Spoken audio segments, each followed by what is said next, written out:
last night, and LeBron James had some things to say after the game. Because we still have games to play. You gotta, until you stump me out, cut my head off, bury me 12 feet under, then I got a chance. So that's my confidence. I hate losing. I feel like poop right now, but tomorrow's a new day, and I'm gonna be prepared and ready for the Clippers on Thursday. But that's my mindset. That's just who I am. The Lakers are 0-3 since the All-Star break. 6 and 15 over their last 21. 6 and 15. That ain't good. They're on pace for just 36 wins this season, which would be the fewest by a LeBron James team since his rookie year. Okay. Matt Barnes bringing all the smoke, and insider Brian Windhorst with me. What's up, guys? Matt, your takeaway from the latest Lakers loss? Ugly. This is the narrative has changed so much during this season, Max. This team went from a title hopeful, odds-on favorite to are they going to make the playoffs? Normally, anytime you have LeBron on your roster, you're going to have a chance. And I still believe in this team.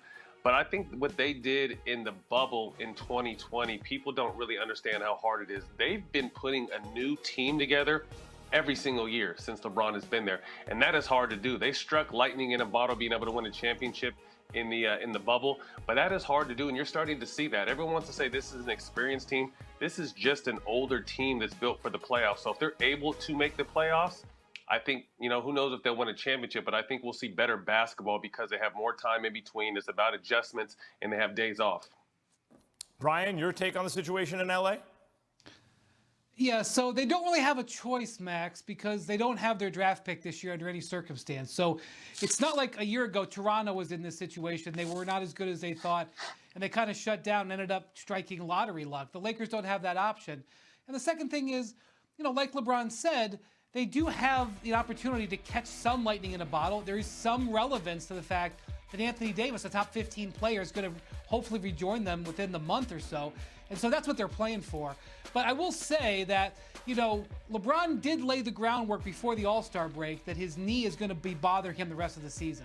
So I've been listening very closely, and this was the most definitive statement that he's made, that he doesn't intend to shut things down. Now, we'll see. There's still, a month and a half left. But I think it's interesting that there's two things that LeBron cares about deeply. One is winning championships. Number two is history. And so while the championship may not come this year, LeBron still does have something to play for.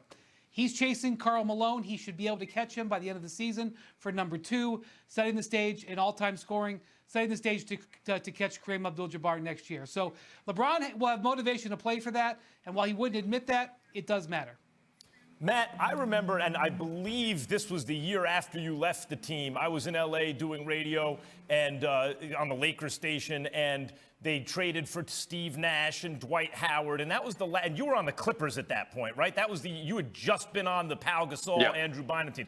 And they got rid of too many of the Matt Barneses on the previous iteration of the team. And it was Dwight and Nash and all the shiny names. And this, to me, looks like the biggest underachieving team, star-studded Lakers team since that one, right? But in that one, Kobe Bryant kind of staged a behind-the-scenes mutiny. He was like, I'm not running this D'Antoni offense. I'm going to will us to the playoffs. He did. He played himself 40-plus minutes a game. And he wound up tearing his Achilles, and he was never, that was basically the end of his career, right, as Kobe Bryant, until that 60-point performance last night of his career. So what about the fact, Brian brings it up, Wendy brings it up, at what cost do you try to squeak into the playoffs or the play-in and not win a playoff series most likely? You're going to play a 37-year-old with all these miles, 1 million minutes a game?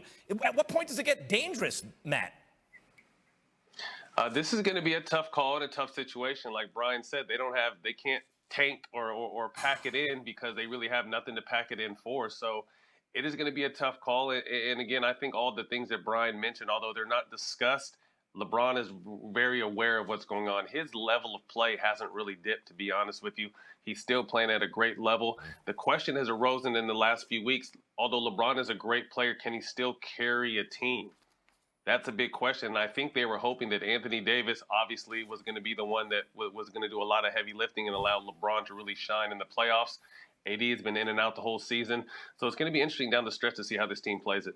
Yeah, they never got enough shooting on the team. AD's not there for the defense, et cetera, et cetera. Another team out west that's struggling is the Golden State Warriors. They lost to the T-Wolves last night, are now just a half game ahead of the Grizzlies for the second seed in the West. Wendy, what's your read on what's going on with Golden State?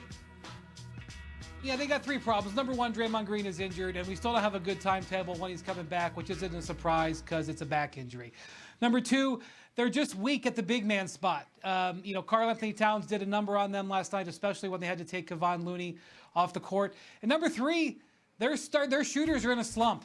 You go back and look since February 1st, when they have a losing record, look at these shooting percentages. Jordan Poole, a guy who was absolutely spectacular while Klay Thompson was rehabbing earlier this year, since he's gone to the bench role, can't hit a shot. You put those three things together in a conference where you expect to get it every single night, you're going to lose some games. That's what's happening. Wendy, I know Poole is really good free throw shooter, and that usually indicates like consistency shooting the three or shooting from distance. But I thought when they put this team together last year, other than Steph, every other player on the team, there was not one other plus shooter at any position.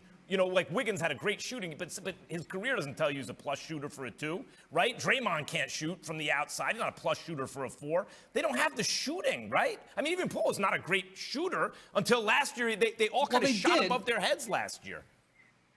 Well, but Poole was shooting the ball great early in this season. And, they did get Klay Thompson back, and he's been okay. It's just that Poole, frankly, Steph has not shot the ball well all year. This is arguably his worst shooting season in like 10 years. And Jordan Poole, you thought when you moved him to the second unit, he would be able to sort of, control games a little bit. His usage rate, which is, how many, much he's used in the offense, has been actually lower. So everything isn't coming together for them right now. Matt, what's your level of concern for Golden State at this moment? My concern is Draymond Green's health, first and foremost. This team doesn't stand a chance in the playoffs without him. With a healthy him and Klay in rhythm, this team can win a championship. I don't think people understand what kind of security blanket he is on the defensive end, what they've been struggling in, and how he's able to run the offense. If you look at this team when they're really rolling, Draymond Green has the ball in his hands, making a lot of the big decisions to get Steph open, in the past to get Klay open, and then getting these role players going as well. So I think Draymond Green's numbers are very deceiving as far as how important he is for this team's success. Yeah, absolutely. That's the irreducible two of the Golden State Warriors, as we know them, that modernized, revolutionized offense, are Steph and Dre, actually, his pick-and-roll partner, his do-everything point forward, small ball center, everything guy, 100%. That's Matt Barnes and Brian Windhorst, ladies and gentlemen. Thank you, guys. Coming up, what's the best team for Jimmy G next year? And why is it the Steelers? I'll continue to make the case for my guy next. And will Russell Wilson remain in Seattle or be on the block this offseason? What the Seahawks should do.